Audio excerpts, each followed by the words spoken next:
bilang nag-iisang tagapagmana ng Matienzo Group of Companies. Isang conglomerate na sumasaklaw sa real estate, telecommunication at hospitality.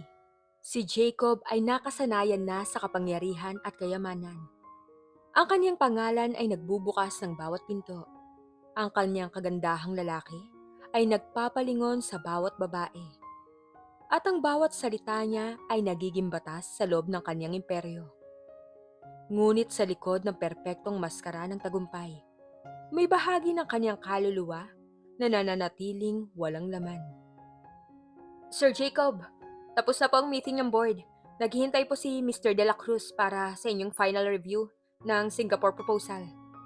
Sabi ng kanyang personal assistant, si Miss Garcia. Habang pumapasok sa kanyang opisina, dala ang isang folder na puno ng mga dokumento. Ang boses niya ay laging may bahid ng respeto at pagkaabala. Umiling si Jacob nang hindi man lang bumaling. Pakisabi kay Mr. De La Cruz na hayaan na lang akong tingnan niyan bukas. Pagod ako sa dami ng trabaho. Hindi ko niya mabibigyan pa ng oras. Nagulat si Miss Garcia. Bihira niyang marinig ang kanyang amo na humihingi ng pahinga. May problema po ba, Sir Jacob? Hindi po kayo mukhang ayos.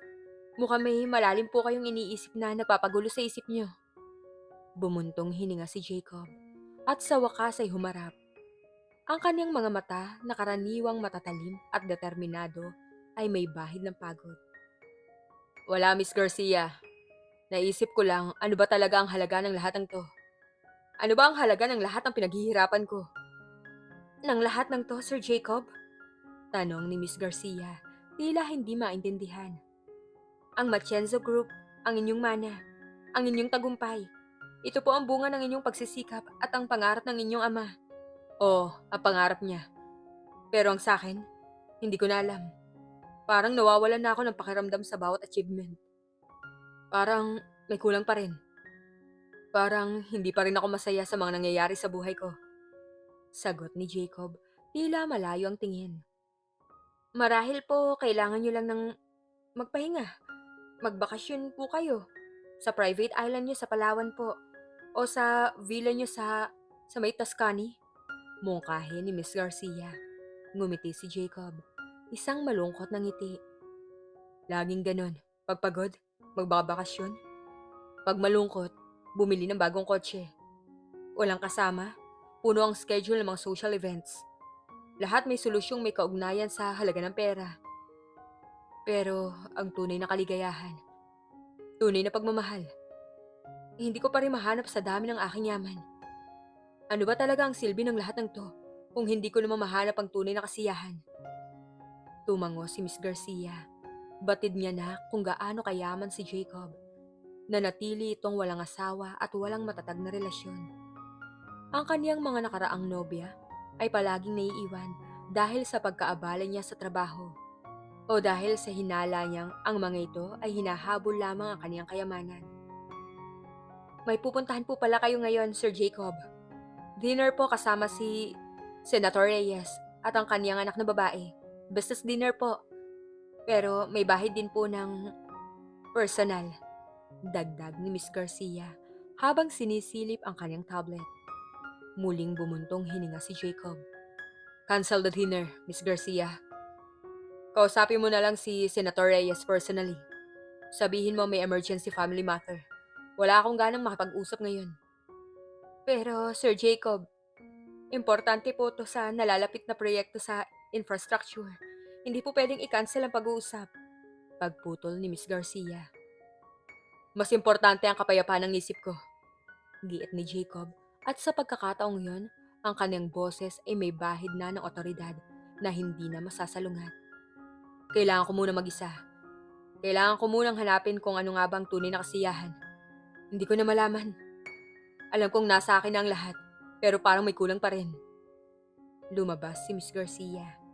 Dala ang kanyang pagtataka. Naiwan si Jacob sa tahimik na opisyal. Tanging ang tunog ng air conditioning at ang malalayong aligawngaw ng syudad ang kanyang naririnig. Ang kanyang ama, si Don Ricardo Matienzo, ay pumanaw 2 buwan na ang nakakaraan. Ang kaniyang ama ang nagturo sa kanya ng lahat ng bagay tungkol sa negosyo, tungkol sa kapangyarihan, at kung paano magpatakbo ng isang imperyo. Ngunit sa mga huling sandali ng buhay ng kaniyang ama, may isang aral na tila hindi na niya naipasa ng buo kay Jacob. Naalala niya ang huling pag-uusap nila ng kaniyang ama sa hospital bed. Ang boses nito halos hindi na marinig. Ang mga mata nito na may malalim na pagmamahal at pag-alala. Jacob, bulong ng kaniyang ama. Ang kaniyang kamay ay mahigpit na nakahawak sa kamay ni Jacob. Napakaswerte mong bata ka. Naibigay ko na sa iyo lahat ng kayamanan. Ang kapangyarihan. Ang isang pangalan na ikakalang ng lahat. Isa ka na sa makakapangyarihang tao sa buong bansa. Halos lahat ng bagay ay kaya mo nang bilhin. Salamat po, Ama. Maraming salamat po sa lahat ng ginawa niyo para guminhawa ang buhay ko. Sabi ni Jacob, pilit pinipigilan ang luha. Pero anak, patuloy ng Don na may bahid ng kalungkutan sa boses. May isang bagay na hindi ko naibigay sa iyo. At iyon ay ang pinakamahalaga sa lahat. Ang tunay na pagmamahal. Ang tunay na kaligayahan na hindi nabibili ng pera. Alam kong nararamdaman mo ang kakulangan sa pagkatao mo. Naramdaman ko na din yan, anak. Ang akala ko, pera lang ang nagpapasaya sa isang tao. Pero hindi pala. Umiling si Jacob. Naintindihan ko po, Ama. Ayos lang ako. Ang mahalaga, kasama ko kayo ngayon. Mahal na mahal ko po kayo. Maraming salamat po sa lahat. Hindi, Jacob. Hindi mo naiintindihan. Giit ng Don na may biglang lakas sa kanyang boses. Ang pag-ibig na walang ibang kapalit kundi ang pag-ibig mismo. Ang kaligayahan na hindi galing sa material na bagay, kundi sa simpleng pag-iral. Yan ang hindi ko matutunan sa iyo. Dahil ako mismo, hindi ko rin lubos na nabot. Sana, anak, pakinggan mo ang mga sinasabi ko sa iyo. Namumuo ang luha sa mga mata ng kaniyang ama. Bago ako mawala, may isang hiling ako sa iyo, Jacob. Isang pagpapala kung tawagin. Gawin mo to at masisiguro kong makikita mo ang tunay na kaligayahan. Maniwala ka sa akin, anak. Hindi ako basta gagawa ng isang bagay na hindi makakabuti para sa iyo.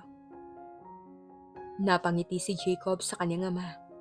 Handang gawin ang anumang hiling nito. Ano po yun, Ama? Kahit ano po gagawin ko. Utang na loob ko po sa inyo ang lahat ng yaman ng pamilyang to. Gugulin mo ang isang buwan, Jacob. Sabi ng Don, ang hininga ay humihina. Isang buwan na hindi mo gagamitin ang iyong yaman. Hindi mo gagamitin ang pangalan ng Matienzo. Hindi mo gagamitin ang iyong impluensya. Mamuhay ka bilang isang ordinaryong tao. Walang koneksyon, walang credit card, walang pribilehiyo. Hayaan mong maranasan mo ang buhay na hindi ka kilala.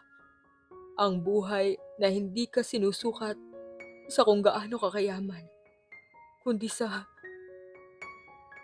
kung sino kang tunay na tao. Nagulat si Jacob. Isang buwan? Walang kayamanan? Walang pangalan?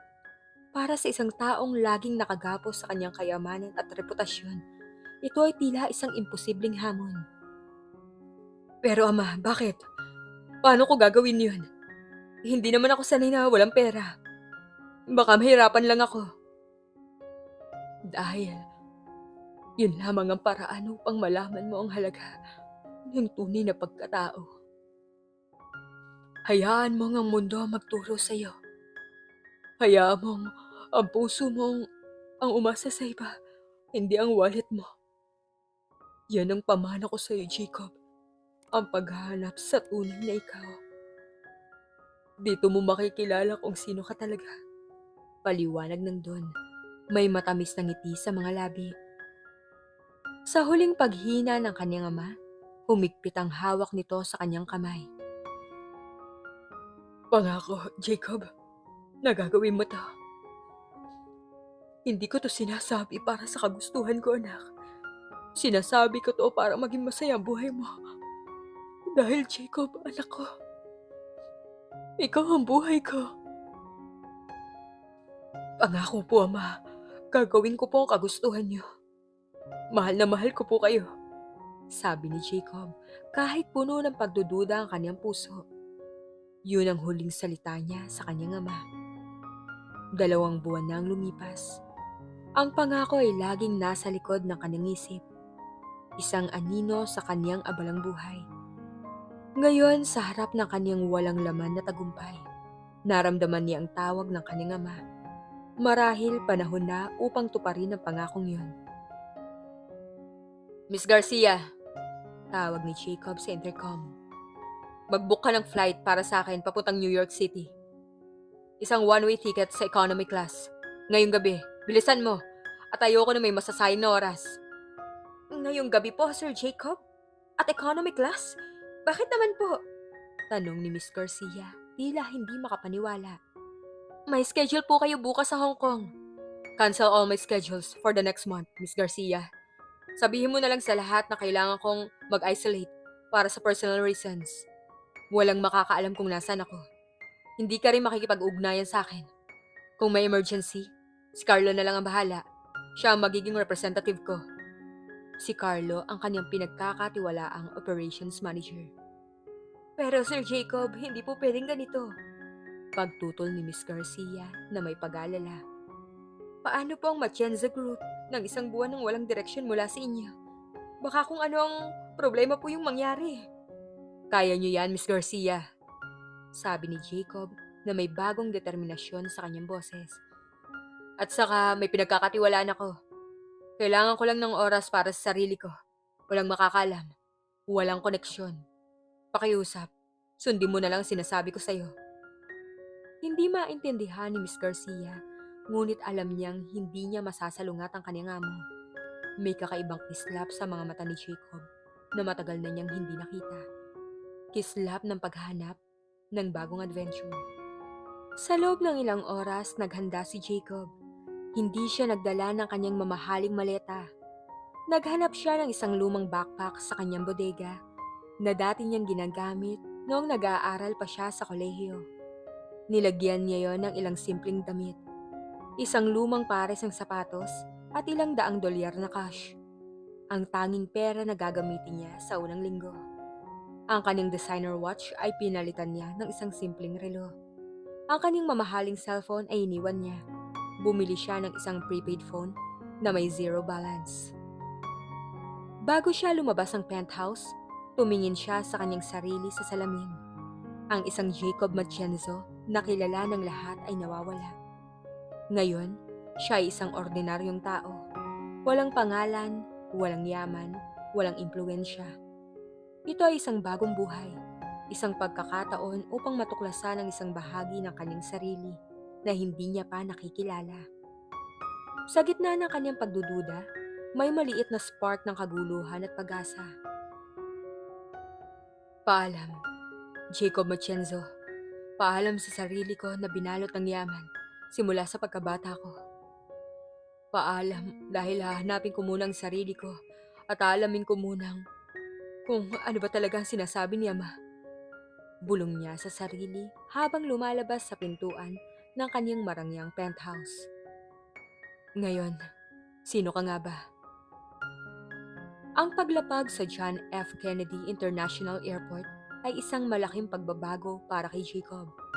Nawala ang pribadong jet, ang VIP lounge at ang kanyang personal na driver. Sa halip, sumama siya sa agos ng libu-libong pasahero. Dala-dala ang kanyang backpack at naghahanap ng sign papuntang train station. Ang hangin ng New York ay malamig at puno ng enerhiya. Isang halo ng sariwang hangin at usok ng sasakyan. Excuse me, saan po ang daan papuntang Manhattan? Tanong niya sa isang babaeng nagmamadali na may dalang malaking handbag. Tumingin lang sa kanyang babae, tila nagtataka, at nagpatuloy sa paglalakad ng walang sagot. Sanay si Jacob na laging sinasagot ang kanyang mga tanong, na laging nakakakuha ng agarang atensyon. Ang pagiging hindi kilala ay isang kakaibang pakiramdam. Naglakad siya, sumusunod sa mga sign, hanggang sa makarating siya sa air train. Ang ingay ng tren, ang dami ng tao, ang iba't ibang amoy, lahat ay bago sa kanya.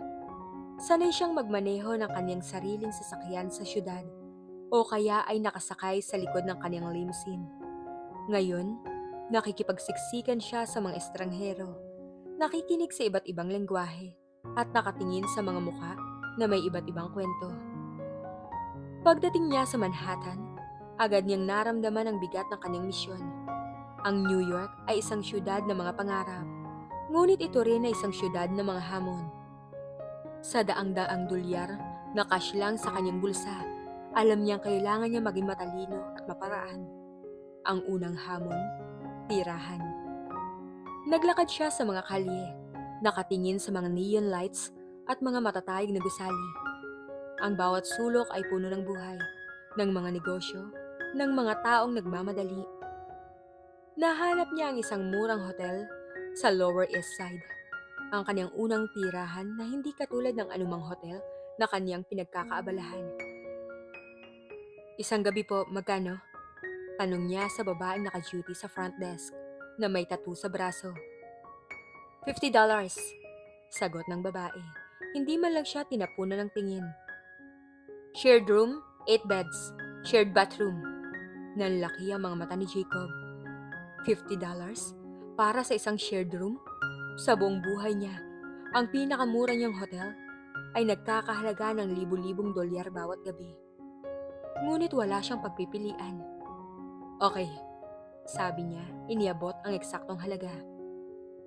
Pagpasok niya sa kwarto, nakita niya ang iba't ibang uri ng tao. Isang matandang lalaking natutulog, isang estudyanteng nakikinig sa musika sa kanyang headphones, at isang backpacker na nag-aayos ng gamit. Ang amoy ng kwarto ay isang halo ng medyas, pabango at inihaw na pagkain. Ito ay isang bagong realidad. Kumusta pre?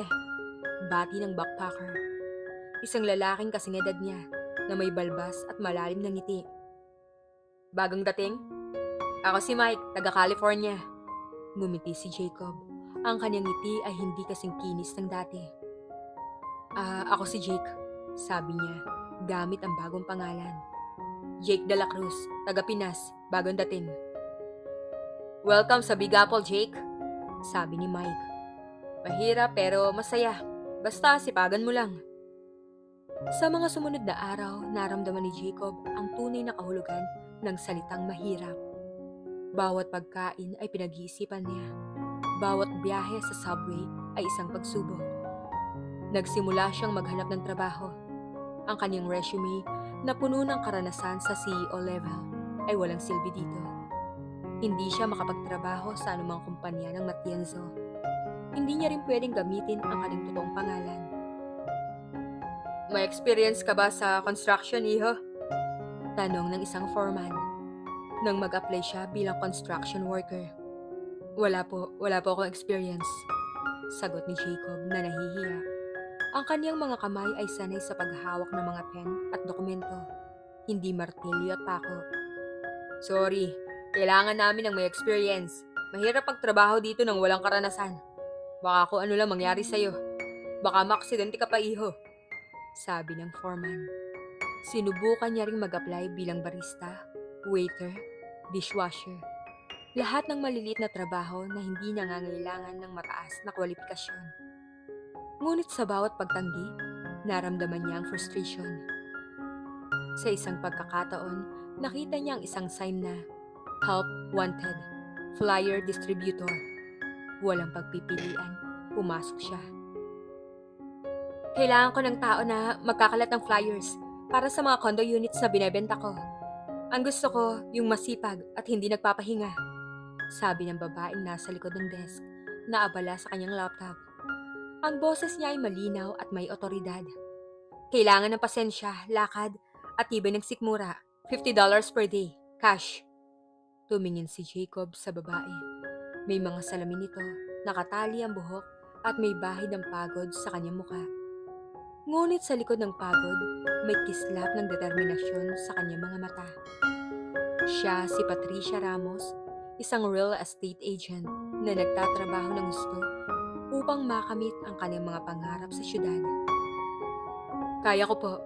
Gagawin ko po ang lahat ng makakaya ko, sabi ni Jacob na may pag-asa sa kanyang boses. Kailangan ko lang po ng trabaho para mabuhay po ako sa pangaraw-araw. Tinaasan siya ng kilay ni Patricia. Mukhang hindi ka naman sanay sa ganyang trabaho. You look like you just stepped out of a magazine photoshoot. Sandali siyang natigilan. Ang kanyang natural na tindig at ang kanyang pananamit, kahit simple na, ay nagpapahiwatig pa rin ang kanyang nakarang buhay. Bago lang po ako dito sa New York. Naghahanap po ako ng experience. Pakiusap, kailangan ko po talaga ng trabaho. Gagawin ko po ang lahat ng makakaya ko. Napabuntong hininga si Patricia. Sige, head on flyers. Sa area ng Upper West Side ka. Huwag kang maglalagay sa mailboxes. Ilagay mo lang sa mga public boards o ibigay mo sa mga taong naglalakad. Huwag kang mangungulit. Inabot niya ang sako ng mga flyers kay Jacob. Ang bigat nito ay tila sumasalamin sa bigat ng kanyang bagong buhay. Salamat po, makakaasa kayo sa akin. Maraming salamat po talaga, sabi ni Jacob. By the way, ako si Patricia. Inabot niya ang kamay niya at kahit may bahid ng pagod, may init sa kanyang hawak. Ako nga po pala si Jake, sabi ni Jacob. Kinamayan siya. Jake de la Cruz. At doon nagsimula ang kanyang bagong kabanata. Hindi bilang isang bilyonaryo, kundi bilang si Jake, isang ordinaryong flyer distributor na naglalakad sa mga kalye ng New York at naghahanap ng pagmamahal na hindi mabibili ng pera. Ang unang araw ni Jacob bilang Jake, ang flyer distributor, ay isang pagsubok. Hindi siya sanay sa paglalakad ng matagal, sa init ng araw o sa pagtanggi ng mga tao. Ang kanyang mga paa ay sumakit, ang kanyang likod ay nangawit, at ang kanyang ego ay nasugatan. Hindi ka ba interesado sa isang magandang condo unit, sir? Tanong niya sa isang lalaking nagmamadali na may dalang briefcase. Wala akong panahon para dyan. Umalis ka nga sa dinadaanan ko. Nakakabala ka. Sagot ng lalaki at dumaan lang sa kanya. Excuse me, madam. Baka po may kilala kayo naghahanap ng property. Sabi niya sa isang matandang babae. Hindi ako bumibili ng bahay mula sa mga estranghero. Alis! Baka isa ka sa mga manluloko dito. Sabi ng babae at tinaasan lang siya ng kilay. Sa bawat pagtanggi, naramdaman ni Jacob ang frustration. Sa kanyang dating buhay, ang mga tao ay nagmamadaling lapitan siya, makipag-ugnayan sa kanya. Ngayon, siyang naghahabol at ang mga tao ay walang pakialam. Bandang hapon, naupo siya sa isang bench sa Central Park. Pinagmamasdan ng mga naglalakad na tao. Mga pamilya, mga lovers, mga kaibigan. Ang kanyang mga kamay ay marumi, ang kanyang mukha ay pawisan, at ang kanyang damit ay medyo gusot. Ngunit sa gitna ng kanyang pagod, may kakaibang pakiramdam na unti-unting lumilitaw. Ang pakiramdam ng pagiging totoo. Jake, akala ko tapos ka na. Napalingon si Jacob. Nakatayo si Patricia sa likod niya. May hawak na isang disposable coffee cup at nakatingin sa kanya nang may bahid ng pagtataka. Patricia, sabi ni Jacob, pilit na ngumiti. Malapit na po. Nagpapahinga lang po ako sandali. Pasensya na po. Mukhang hirap na hirap ka. Sanay ka ba talaga sa ganitong klase ng trabaho? Mukhang hingal na hingal ka na din dahil sa sobrang pagod, sabi ni Patricia at umupo sa tabi niya. Naiintindihan ko, hindi madali ang trabahong to, pero kailangan natin kumita. Oo, sabi ni Jacob at tumingin sa kanya. Pero sa buong buhay ko, hindi ko naisip na ganito kahirap kumita ng pera. Ang akala ko kusa na lamang dadating ang yaman, kahit hindi ko na 'to hilingin pa. Yung laging nandyan lang? Hmm, swerteng tao ka siguro, sabi ni Patricia at uminom ng kape. Dahil para sa akin, bawat sentimo pinagpapawisan, kaya kailangan nating magsikap. Ang New York, hindi nagbibigay ng pagkakataon sa mga tamad. Bawat oras ay mahalaga. Magugutom ka kapag nakaupo ka lang at wala kang ginagawa sa buhay. Ikaw din talaga ang tutulong sa sarili mo dahil wala nang ibang tutulong sa'yo.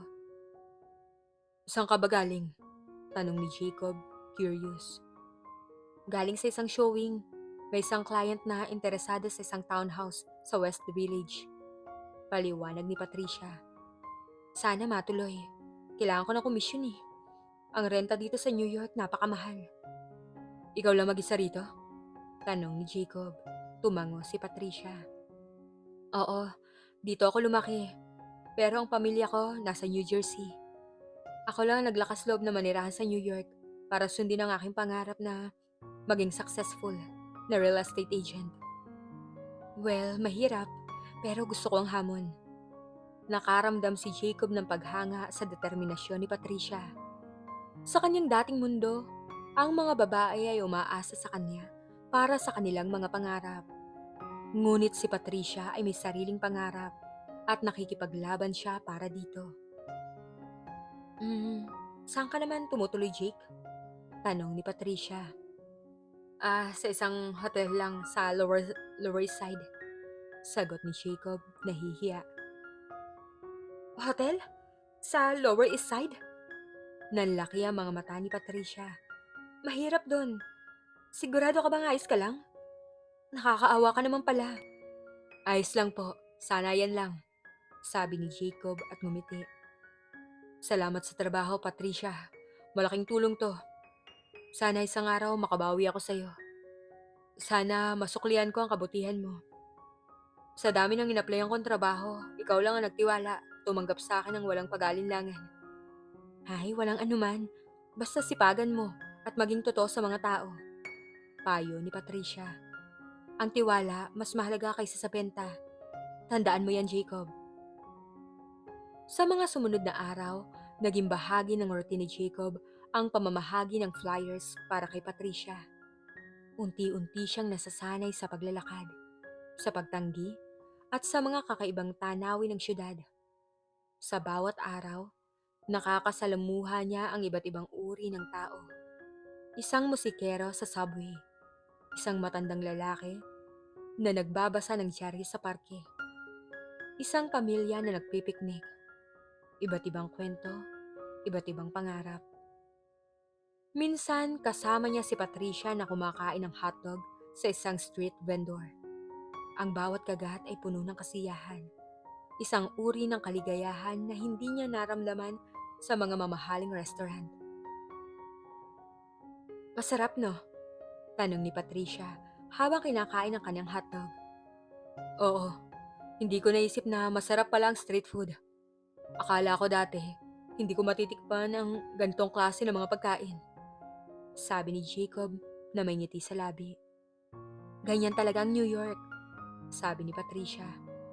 Ang pinakamagandang bagay, madalas na ang pinakasimple. Ikaw, Jake, ano ang pangarap mo sa buhay? Natigilan si Jacob. Ang kanyang pangarap? Dati, ang pangarap niya ay palawakin ang Matienzo Group, kumita ng mas maraming pera, maging mas makapangyarihan. Ngayon, parang walang halaga ang mga pangarap na yun. Hindi ko alam. Sagot niya ng totoo. Dati mayroon ako mga pangarap na malalaki, pero ngayon, parang naghahanap ako ng ibang uri ng pangarap. Isang pangarap na hindi tungkol sa kung ano ang mayroon ako, kundi kung sino ako. Ganun ba? Sabi ni Patricia na may pagtataka. Kakaiba ka, Jake. Karamihan ng tao dito hinahabol ang pera at kapangyarihan. Pero ikaw, mukhang malalim ka. Siguro, sabi ni Jacob at tinitigan si Patricia. Ang kanyang simpleng ganda, ang kanyang dedikasyon, ang kanyang puso na puno ng pangarap. Lahat ng ito ay unti-unting nagpapabago sa pananaw ni Jacob. Sa mga sumunod na linggo, naging magkaibigan sila ni Patricia. Madalas silang magkasama sa trabaho at minsan nagbabahagi ng mga kwento tungkol sa kanilang buhay. Nalaman ni Jacob na si Patricia ay nagtatrabaho ng husto upang makapag-ipon para sa pag-aaral ng kanyang nakababatang kapatid. Nalaman niya na si Patricia ay may puso para sa mga mahihirap at madalas nagboboluntaryo sa isang community center sa Queens. Hindi ka ba napapagod sa mga ginagawa mo? Sobrang busy mo sa pangaraw-araw? Tanong ni Jacob isang araw, habang tinutulungan siya ni Patricia sa pag-ayos ng mga dokumento para sa isang open house. Oo, napapagod, sagot ni Patricia habang pinupunasan ang kanyang pawis. Pero hindi ko kayang sumuko. Kailangan ako ng pamilya ko eh. At saka gusto ko ang ginagawa ko. Gusto kong makita ang mga tao na masaya sa kanilang mga bagong bahay. Gusto kong makatulong. Gusto kong mabigyan sila ng maayos na buhay. Yung hindi na nila iisipin ng pera. Nakita ni Jacob sa mga mata ni Patricia ang isang pagnanasa na hindi niya kailanman nakita sa kanyang mga dating kasintahan. Mga babae na mas interesado sa kanyang yaman kaysa sa kanyang pagkatao. Jake, tulungan mo naman ako dito, sabi ni Patricia habang tinuturo ang isang mapa. Kailangan natin magplano para sa susunod na open house. Merong napakagandang unit sa Upper East Side. Napakaganda ng lokasyon. Kung mabebenta ko to, malaki ang komisyon. Sige, Patricia, tutulungan kita. Halika na at simulan na natin, sabi ni Jacob na may ngiti sa kanyang labi. Sa unang pagkakataon sa mahabang panahon, naramdaman niya ang tunay na kasiyahan sa pagtulong sa ibang tao. Sa pagiging bahagi ng isang bagay na mas malaki kaysa sa kanyang sarili. Ang pagmamahal ay unti-unting nabubuo, hindi sa mga mamahaling regalo, kundi sa mga simpleng sandali, sa mga kwentuhan sa gabi, at sa pagbabahagi ng mga pangarap. Habang lumalalim ang pagkakaibigan ni na Jacob at Patricia, at unti-unting nagiging pagmamahalan, isang anino mula sa nakaraan ni Jacob ang nagbabanta. Si Lorenza Almeda, isang batikang negosyante sa real estate at matagal ng karibal ng Matienzo Group, ay nagtatangkaring palawakin ang kanyang imperyo sa New York. Si Almeda ay kilala sa kanyang pagiging agresibo, maparaan, at hindi natatakot gumamit ng maruming taktika upang makuha ang kanyang gusto. Isang araw habang si Jacob ay nagkakalat ng flyers para kay Patricia sa isang high-end neighborhood, nakita niya si Almeda na bumaba sa isang mamahaling limousine. May kasama itong grupo ng mga negosyante at mukhang abala sa pagtingin sa isang malaking building. Kilala niya si Almeda, ang lalaking matagal nang gustong agawin ang ilang properties ng kanyang pamilya. Jake, nakikita mo bang taong yon? Tanong ni Patricia na biglang lumitaw sa tabi niya, dala ang kanyang laptop. Si Mr. Almeda, ang sikat na real estate mogul. Narinig ko na binibili niya ang lahat ng mga distressed properties sa syudad. Kapag yan ang kumilos, mahirap kalabanin. Nagtaka si Jacob. Bakit? May connection ba siya sa mga binebenta mong properties? Actually, oo. Sagot ni Patricia na may pag-alala. May isang prime property ako na gusto kong ibenta sa isang community organization. Isang lumang gusali na balak nilang gawing youth center. Napakababa ng budget nila eh, pero gusto kong matulungan sila. Kaso narinig ko na interested din si Almeda sa property na yon. Plano niyang gawing luxury condominium. Kumuyom ang kamao ni Jacob. Alam niyang takbo ng isip ni Almeda. Kapag gusto nito ng isang bagay, gagawin niya ang lahat para makuha to. Ito ang uri ng laban na kinamumuhian niya sa kanyang dating buhay. Ngunit ngayon, may personal na dahilan na siya. Hindi niya hahayaang masira ni Almeda ang pangarap ni Patricia at ang pangarap ng mga kabataan. Bakit naman niya yung gagawin? Tanong ni Jacob, pilit na pinapanatili ang kanyang kalmado. Dahil mas malaki ang kita niya sa luxury condominium kaysa sa youth center. Paliwanag ni Patricia, malinaw na dismayado. Ganyan ang mundo ng real estate, Jake. Pera-pera lang. Pero naniniwala pa rin ako na may espasyo para sa puso sa negosyo. Sa mga sumunod na araw, napansin ni Jacob ang panggugulo ni Almeida. Nakatanggap si Patricia ng mga threatening calls at emails na sinasabi na umatras siya sa pag-acquire ng property para sa youth center. May mga pagkakataong ding nawawala ang kanyang mga flyers o kaya ay nasisira. Sino sa tingin mong gumagawa nito? Tanong ni Jacob habang tinutulungan si Patricia na magayos sa mga bagong flyers. Sino pa kundi si Almeida? Sagot ni Patricia, galit ang boses. Sinisiraan niya ako sa mga kliyente ko.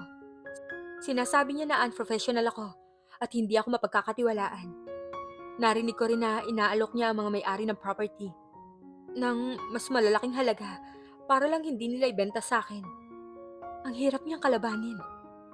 Hindi to tama, sabi ni Jacob na may determinasyon. Sa kanyang dating buhay, gagamitin niya ang kanyang pera at impluensya upang durugin si Almeida. Ngunit ngayon, siya ay Jake, isang ordinaryong lalaki. Kailangan niya maging matalino. Wala tayong magagawa, Jake, sabi ni Patricia na may bahid ng kalungkutan. Mas malakas siya kaysa sa akin. Mas mayaman. Hindi tulad ko na isang simpleng tao lang. Ang hirap talagang kalaban ng mga taong may pera. Kahit gumawa sila ng masama, okay lang. Hindi ka dapat sumuko, Patricia, sabi ni Jacob na may hinawakan ng kamay nito. Ang kanyang hawak ay matatag at puno ng pag-asa. May iba pang paraan para lumaban, hindi to lagi tungkol sa pera. Tandaan mo, na sa buhay, hindi palaging pera ang usapan. Hindi lang to ang ating pinaglalaban. Sa paglipas ng mga araw, naging mas matindi ang labanan. Araw-araw, may bagong taktika si Almeida. Ngunit sa bawat pagsubok, naging mas matatag si Patricia at mas determinado si Jacob na tulungan siya. Nagsimula siyang gamitin ang kanyang natural na katalinuhan at ang kanyang nalalaman tungkol sa mundo ng negosyo, kahit walang pera at pangalan. Jake, hindi natin pwedeng hayaang manalo si Almeida, sabi ni Patricia isang gabi, habang kumakain sila ng cheap Chinese takeout. Napakalaki ng epekto nito sa community. Kailangan ng mga kabataan ng lugar na yon. Naiintindihan ko, sabi ni Jacob. Kailangan natin mag-isip ng paraan kung paano natin siya matatalo nang hindi gumagamit ang pera. Nag-isip si Jacob ng malalim. Naalala niya ang mga leksyon ng kanyang ama tungkol sa pagiging strategic, sa paghahanap ng kahinaan ng kalaban. Paano kung i-expose natin ang kanyang mga ginagawang masama? Mungkahin ni Jacob. Kung ipaalam kaya natin sa publiko ang plano niya na gawing luxury condo ang youth center, baka magkaroon tayo ng suporta ng komunidad. Biglang lumiwanag ang mukha ni Patricia. Magandang idea yan, Jake. Pero paano? Wala akong connection sa media. May mga community blogs at social media groups tayo, sabi ni Jacob. Kailangan nating ipaalam sa kanila. Kailangan nating ipakita kung ano ang tunay na motibo ni Almeida. Sa loob ng ilang araw, nagtulungan sina Jacob at Patricia. Gumawa sila ng isang online campaign. Nagpost ng mga impormasyon tungkol sa plano ni Almeida at nanawagan ng suporta sa komunidad. Nagkalat din sila ng mga flyers na naglalaman ng impormasyon tungkol sa kanilang advocacy, hindi sa property mismo. Nagsimulang kumalat ang balita. Nagsimulang magalit ang mga residente sa plano ni Almeida. Nagsimulang magkaroon ng mga rallies at protest malapit sa property. Hindi ko akalain na ganito kalakas ang boses sa mga tao, sabi ni Patricia isang araw, habang nakatayo sila sa gitna ng isang grupo ng mga nagpoprotesta. Salamat sa Jake. Hindi ko ito magagawa na mag-isa. Ngumiti si Jacob at hinawakan ang kamay ni Patricia. Ang kanyang puso ay puno ng pagmamahal para sa babaeng ito na nagturo sa kanya ng tunay na halaga ng buhay. Magkasama tayong lalaban, Patricia. Palagi. Sa gitna ng labanan, unti-unting lumalalim ang kanilang pagmamahalan. Ang bawat hamon ay nagpapatibay sa kanilang koneksyon. Isang gabi, habang naglalakad sila pauwi mula sa isang community meeting, Huminto sila sa ilalim ng mga bituin. Jake, bulong ni Patricia at tumingin sa kanya. Um, Maraming salamat sa lahat ah. Hindi ko alam kung ano ang gagawin ko kung wala ka. Maraming salamat sa pagtulong mo. Walang anuman, Patricia. Masaya ako na natulungan kita, sabi ni Jacob at hinawakan ang kanyang mukha. Ikaw ang nagturo sa akin ng napakaraming bagay. Ang tunay na halaga ng buhay, ng pagmamahal. At doon sa ilalim ng kumikislap ng mga bituin ng New York, naghalikan sila sa unang pagkakataon. Isang marahang halik, puno ng pag-asa, pagmamahal at pangako. Ang halik na yon ay mas mahalaga kaysa sa anumang diamante. Mas matamis kaysa sa anumang champagne. Yun ang halik ng tunay na pag-ibig. Ang labanan kay Almeda ay nagpapatuloy, ngunit sa bawat araw na lumilipas, mas lumalakas ang kanilang pag-ibig. Si Jacob bilang si Jake, ganap nang nakakapag-adjust sa kanyang simpleng buhay. Natuto siyang mag-budget, magluto ng simpleng pagkain, at magpahalaga sa bawat maliit na bagay. Ang kanyang kondo na puno ng mga mamahaling gamit ay tila malayo na, isang alaala na hindi na nagbibigay ng kasiyahan. Ang kanyang tunay na kayamanan ngayon ay si Patricia.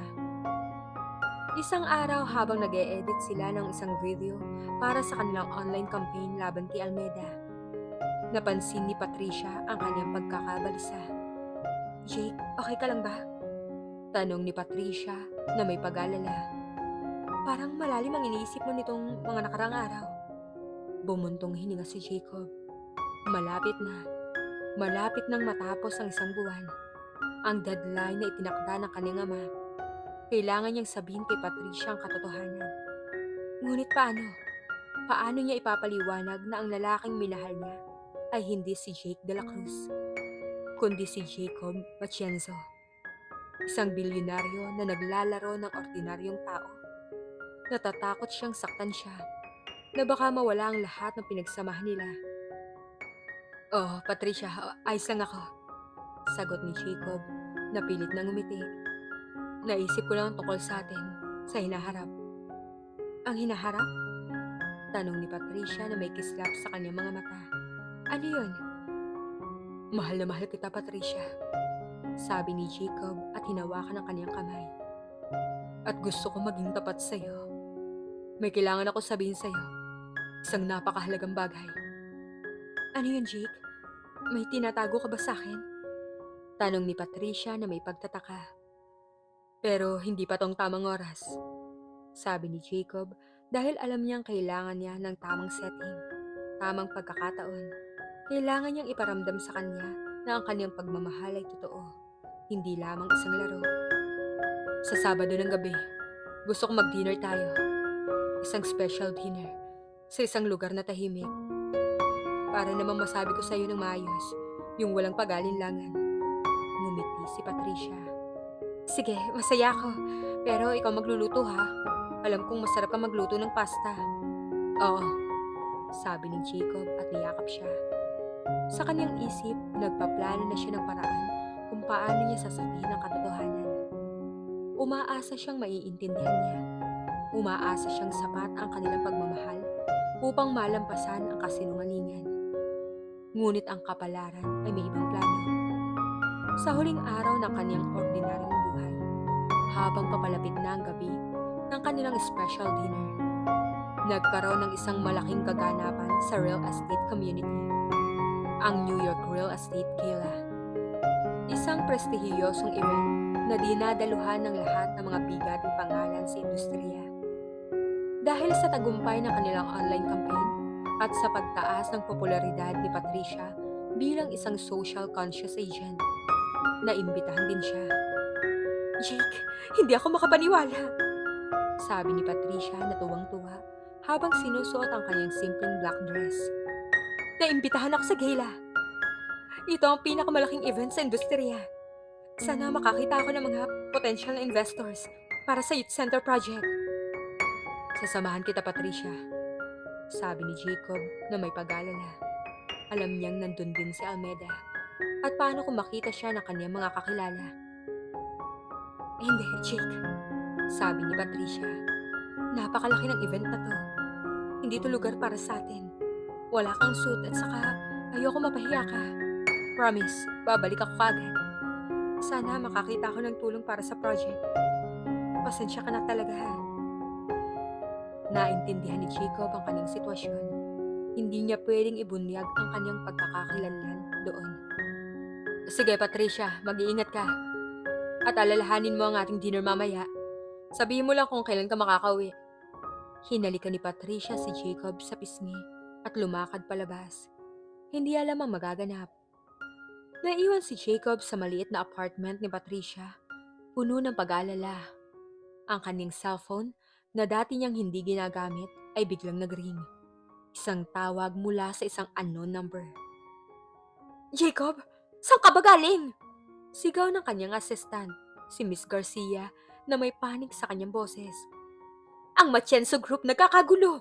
Kailangan ka namin. At saka may emergency. Si Mr. Almeida may ginagawang eskandalo sa New York real estate gala. Lumabas na ang kanyang mga paninira kay Patricia Ramos at tinatarget ka rin niya. Nanlaki ang mga mata ni Jacob. Anong sinasabi mo, Miss Garcia? May mga larawan si Almeida na pinapakita kayong magkasama ni Miss Ramos at sinasabi niya na ginagamit niyo lang ang project para sa publicity. At ang pinakamasama, mayroon siyang CCTV footage na pinapakita na ikaw nagkakalat ng flyers. At sinasabi niya na nagpapanggap ka lang na ordinaryong tao. Gumagamit daw kayo ng publicity stunt para sa Matienzo Group. Kumuyom ang kamao ni Jacob. Si Almeida ang traidor. Hahanapin niya ang paraan para sirain si Patricia at siya. Hindi! Galit na sabi ni Jacob. Hindi to totoo. Pupunta ako dyan, ngayon na! Ibinaba niya ang tawag at sa kanyang mga mata, bumalik ang matalim na tingin ng Jacob Matienzo, ang bilyonaryo. Ngunit sa pagkakataong ito, hindi para sa sarili niya, kundi para kay Patricia. Tumakbo siya palabas ng apartment, hinabol ang taxi, at sinabi sa driver na dalhin siya sa lugar ng gala. Pagdating niya sa gala, ang lugar ay puno ng paparazzi, reporters at mga negosyante. Sa gitna ng kaguluhan, nakita niya si Patricia nakatayo sa isang entablado na may luha sa kanyang mga mata. Sa likod niya, isang malaking screen ang nagpapakita ng kanyang mga larawan kasama si Jake at ang headline, Matienzo Airs Sham Romance, a billionaire's PR stunt.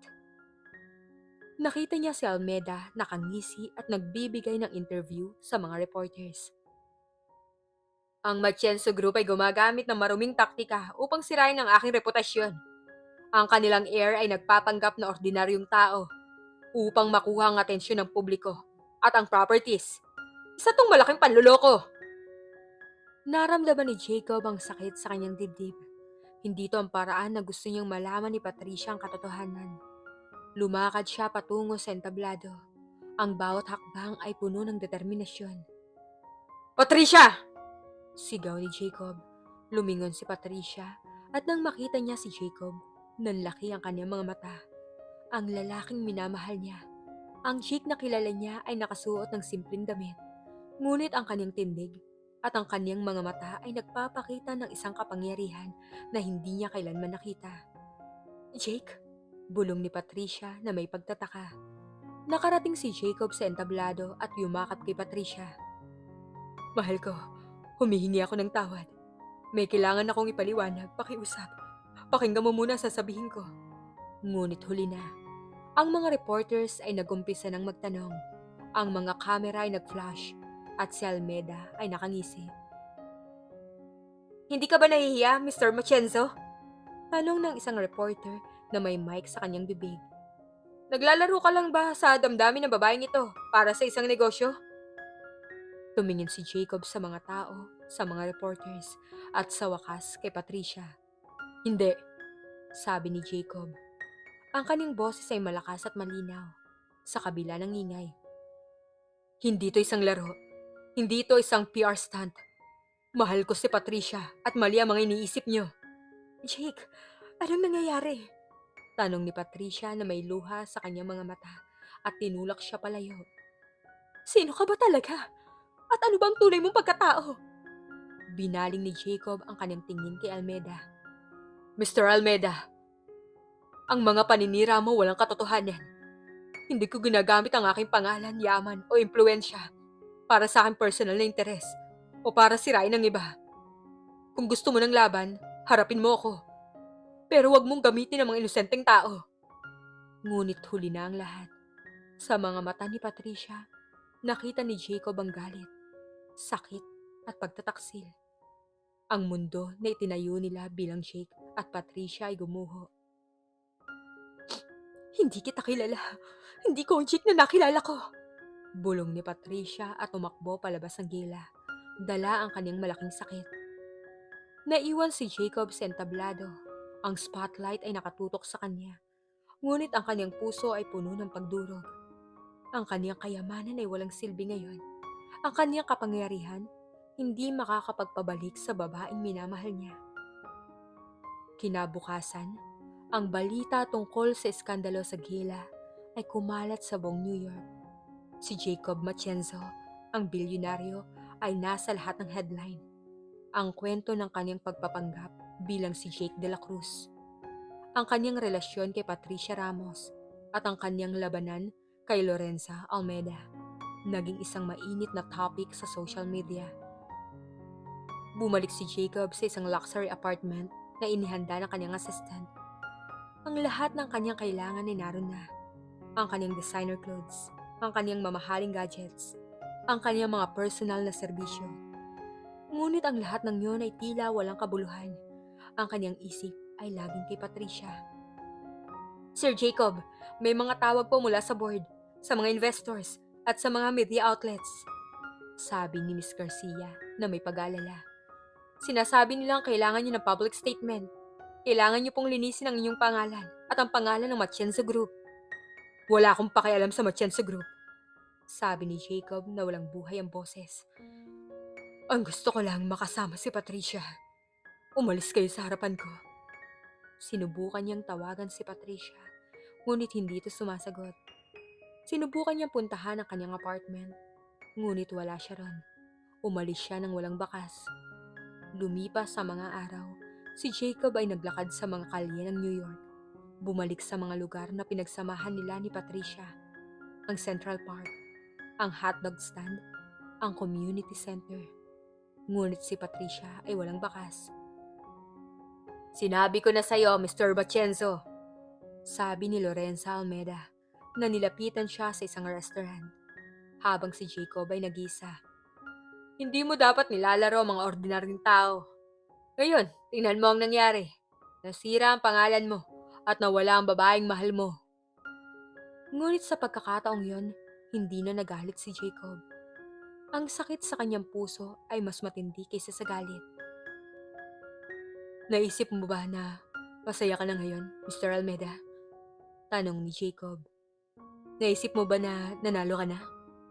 Nanalo ako, sabi ni Almeda na may ngisi. Ang property ng youth center nasa kamay ko na at ang iyong reputasyon, sira na. Pero narinig ni Jacob ang boses ng kanyang ama sa kanyang isip. Ang pag-ibig na walang ibang kapalit kundi ang pag-ibig mismo.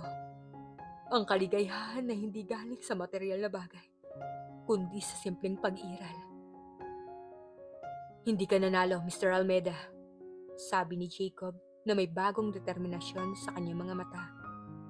Dahil sa huli, ang pera at kapangyarihan hindi makakapagbigay ng tunay na kaligayahan. Alam ko na ngayon kung saan ako nagkamali at hindi ko hahayaang mawala ang babaeng minamahal ko. Naglabas si Jacob ng isang public statement, ngunit hindi ito tungkol sa Matienzo Group. Ito ay tungkol sa kanyang pagbabago, sa kanyang paglalakbay at sa kanyang pagmamahal kay Patricia. Inamin niya ang kanyang pagkakamali, ang kanyang mga kasinungalingan at ang kanyang pagnanais na maging isang mas mahusay na tao. Ipinangako rin niya na susuportahan niya ang Youth Center Project, hindi bilang Matienzo Group, kundi bilang isang individual. Kailangan kong gawin to, Miss Garcia, sabi ni Jacob sa kanyang assistant. Kailangan kong ipakita kay Patricia na ang aking pagmamahal ay totoo. na ang aking pagbabago'y totoo. Hindi ko siya hayaang mawala. Sa tulong ng kanyang assistant, nagsimulang hanapin ni Jacob si Patricia. Sa loob ng ilang araw, nalaman niya na bumalik ito sa kanyang pamilya sa New Jersey. Agad na pumunta si Jacob sa New Jersey. Ang kanyang pagdating ay hindi marangya. Nag-isa lang siya sa isang regular na kotse. Pagdating niya sa bahay ni Patricia, nakita niya to sa garden, nagtatanim ng mga bulaklak. Patricia, sabi ni Jacob. Lumingon si Patricia. Ang kanyang mata ay may bakas pa rin ng sakit, ngunit may bahid na rin ng pagtataka. Anong ginagawa mo dito? Hindi ko kayang mawala ka, Patricia, sabi ni Jacob at lumuhod sa harap niya. Alam kong nasaktan kita. Alam kong nagsinungaling ako. Pero ang lahat ng aking nararamdaman para sa'yo, totoong lahat ng yun. Ang Jake na nakilala mo ay ang tunay na ako. Ang Jacob Matienzo ngayon ay naging Jake dahil sa'yo. Pakiusap, hayaan mo naman muna na magpaliwanag ako sa'yo. Paano ako magtitiwala sa'yo, Jacob? Tanong ni Patricia na may luha sa kanyang mga mata. Sinabi mo na mahal mo ako, pero itinago mo ang tunay mong pagkatao. Pinaglaruan mo ako. Pinaglalaruan mo ang damdamin ko. Dapat nung una pa lang sinabi mo na sa akin kung sino ka talaga. Hindi kita pinaglaruan, Patricia, sabi ni Jacob na pinipigilan ang kanyang luha. Ang utos ng aking ama ay isang hamon sa akin upang mahanap ang tunay na kahulugan ng buhay at pagmamahal. At sa iyo ko yun natagpuan. Ang lahat ng aking kayamanan, ang aking pangalan, ang aking impluwensya, wala ang lahat ng yan kung wala ka. Ikaw ang tunay kong kayamanan. Sa iyo ko nalaman ang tunay na kasagutan. Kaya pakiusap, Patricia. Mahal na mahal kita. Inilabas ni Jacob ang isang maliit na kahon mula sa kanyang bulsa. Sa loob nito, hindi isang mamahaling singsing, kundi isang simpleng singsing na may disenyong dahon. Isang simbolo ng kanyang pagbabago at pag-asa. Patricia Ramos, mahal na mahal kita, sabi ni Jacob. Ang kanyang boses ay puno ng emosyon. Gusto kong bumuo ng isang buhay kasama ka. Isang buhay na hindi tungkol sa kung gaano tayo kayaman, kundi kung gaano tayo nagmamahalan. Pwede mo ba akong bigyan ng isa pang pagkakataon? Pwede ka bang maging asawa ko? Tumingin si Patricia sa singsing at pagkatapos kay Jacob. Ang kanyang puso ay puno ng pagdududa. Ngunit sa kanyang mga mata, nakita niya ang tunay na pagbabago ni Jacob. Nakita niya ang lalaking minamahal niya. Ang Jake na nagturo sa kanya ng kahalagahan ng pag-asa at paglaban. Hindi ko alam, Jacob. Bulong ni Patricia na may luha sa kanyang mga mata. Natatakot ako eh. Natatakot ako masaktan muli. Natatakot ako na baka marami ka pang sikreto na tinatago sa akin. Bibigyan kita ng lahat ng oras na kailangan mo, sabi ni Jacob. Pero hinding-hindi ako susuko sa iyo. Ipapakita ko sa iyo na karapat-dapat ako sa pagmamahal mo. Na ang pagbabago ko, hindi lamang isang pagpapanggap. Ito ang tunay na ako. Wala na akong kailangan pa na itago sa iyo. At pangako, sa panghabang buhay, magiging tapat ako sa iyo. Sa loob ng ilang linggo, nanatili si Jacob sa New Jersey. Hindi siya nagpakita ng kanyang kayamanan. Sumama siya kay Patricia sa kanyang trabaho. Tumulong sa community center at gumugol ng oras kasama ang pamilya ni Patricia. Araw-araw pinatunayan niya ang kanyang pagbabago, ang kanyang pagmamahal at ang kanyang commitment. Unti-unting bumalik ang tiwala ni Patricia. Sa bawat araw nakikita niya ang tunay ni Jacob Matienzo, ang lalaking nagmamahal sa kanya ng totoo, ang lalaking handang iwan ang lahat para sa kanya. Isang araw, habang nakaupo sila sa parke, sa ilalim ng isang malaking puno, inabot ni Patricia ang kamay ni Jacob. Jacob, pinapatawad na kita. Nanlaki ang mga mata ni Jacob. Talaga? Tumango si Patricia at ngumiti. Oo, nakita ko ang pagsisikap mo. Nakita ko ang pagbabago mo. At mahal na mahal din kita, Jake. O Jacob, ano man ang pangalan mo. Niyakap ni Jacob si Patricia ng mahigpit. Ito ang pinakamasayang araw sa kanyang buhay. So, ano ang desisyon mo tungkol sa singsing? Tanong ni Jacob na may ngiti sa labi. Kinuha ni Patricia ang singsing at sinuot sa kanyang daliri. Ang simpleng singsing na to, mas mahalaga kaysa sa anumang diamante. Dahil ito, simbolo ng tunay na pagmamahal. At oo, Jacob Matienzo, pakakasalan kita. At ipinapangako ko na mamahalin din kita sa panghabang buhay. At magiging tapat din ako sa iyo.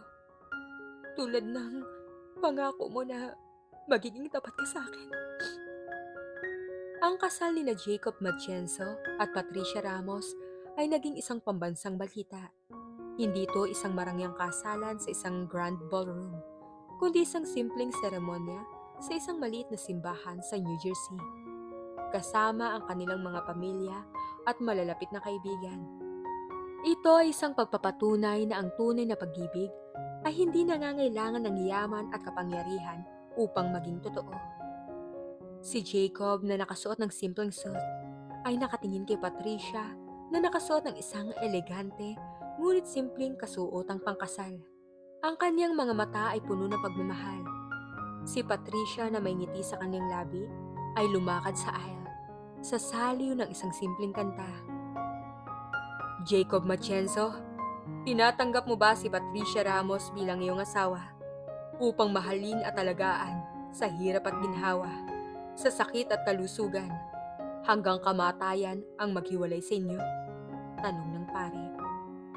Opo, padre, tinatanggap ko po. Sabi ni Jacob, ang kanyang boses ay malinaw at puno ng pagmamahal. Patricia Ramos, tinatanggap mo ba si Jacob Matienzo bilang iyong asawa upang mahalin at alagaan sa hirap at ginhawa, sa sakit at kalusugan, hanggang kamatayan ang maghiwalay sa inyo? Opo, padre, tinatanggap ko po. Sabi ni Patricia na may luha sa kanyang mga mata. Pagkatapos ng seremonya, nagpunta sila sa isang maliit na reception sa isang garden, kung saan nagbabahaginan sila ng mga kwento, tawa at sayaw. Hindi ito ang uri ng kasal na inaasahan ng Matienzo Group. Ngunit ito ang kasal na pinapangarap ni Jacob at Patricia. Si Miss Garcia, na naging malapit na kaibigan din ni Patricia, ay ngumiti. Hindi ko akalain na ganito ka magbabago, Sir Jacob. Ang Matienzo Group ay nagkaroon ng napakalaking pagbabago. Mas social conscious na tayo, mas tumutulong sa komunidad, at ang inyong relasyon kay Miss Patricia nagbigay inspirasyon sa marami. Si Patricia ang dahilan kung bakit ako nagbago, Miss Garcia. Sabi ni Jacob habang hawak ang kamay ni Patricia. Siyang nagturo sa akin ng tunay na halaga ng buhay, na ang kayamanan ay nasa puso, hindi sa bulsa. Sa kanya ko nalaman ang tunay na halaga ng buhay, ang tunay na saya ng buhay, ang tunay na kahulugan, kung bakit ako humihinga at patuloy na namumuhay. Pagkatapos ng kasal, hindi nagretiro si Jacob sa Matienzo Group. Sa halip, ginamit niya ang kanyang kapangyarihan at impluensya upang baguhin ang kanyang kumpanya. Naging mas social responsible ang Matienzo Group. Nagtatag ng mga programa para sa komunidad at nagpatupad ng mga ethical business practices. Ang Youth Center Project na sinimula ni Patricia ay naging isang malaking tagumpay sa suporta ng Matienzo Group. Si Lorenza Almeida, sa kabilang banda, ay nawala sa limelight. Ang kanyang reputasyon ay nasira dahil sa kanyang mga maruming taktika at ang kanyang mga negosyo unti-unting bumagsak. Ang kanyang pagtatangka na sirain sina Jacob at Patricia ang nagpabagsak sa kanya. Isang gabi habang nakaupo sila ni Patricia sa balkonahe ng kanilang simpleng bahay sa New York. Hindi na sa penthouse, kundi sa isang komportableng apartment na may view ng parke. Napatingin si Jacob sa kanyang asawa. Mahal, masaya ka ba? Tanong ni Jacob. Ngumiti si Patricia at sumandal sa kanyang balikat. Masayang masaya, Jacob. Salamat sa lahat. Salamat sa pagbabago mo. Salamat sa pagmamahal mo. Hindi ko akalain na mangyayari ito sa buhay ko. Maraming salamat dahil ikaw ang binigay ng Diyos sa akin. Salamat din sa'yo, Patricia, sabi ni Jacob. Ikaw ang nagpuno sa walang laman kong puso. Ikaw ang nagturo sa akin na ang tunay na kayamanan hindi nabibili ng pera. Ito ay nasa tunay na pagmamahal sa pamilya at sa mga simpleng sandali ng buhay. Mahal na mahal kita, Patricia. Sa ilalim ng kumikislap na mga bituin ng New York, niyakap ni Jacob si Patricia. Ang kanilang kwento ay isang patunay na kahit gaano kakayaman, ang tunay na kaligayahan ay matatagpuan lamang sa mga bagay na walang presyo. Ang tunay na pag-ibig ay ang pinakamahalagang kayamanan sa lahat. At yan ang natuklasan ni Jacob Matienzo, ang bilyonaryo na naging isang ordinaryong tao, upang mahanap ang kanyang tunay na sarili at ang babaeng nakatakda para sa kanya. Ang kanyang ama ay tama. Ang pagpapalang yun ay tunay na nagdala sa kanya sa isang buhay na puno ng tunay na kaligayahan.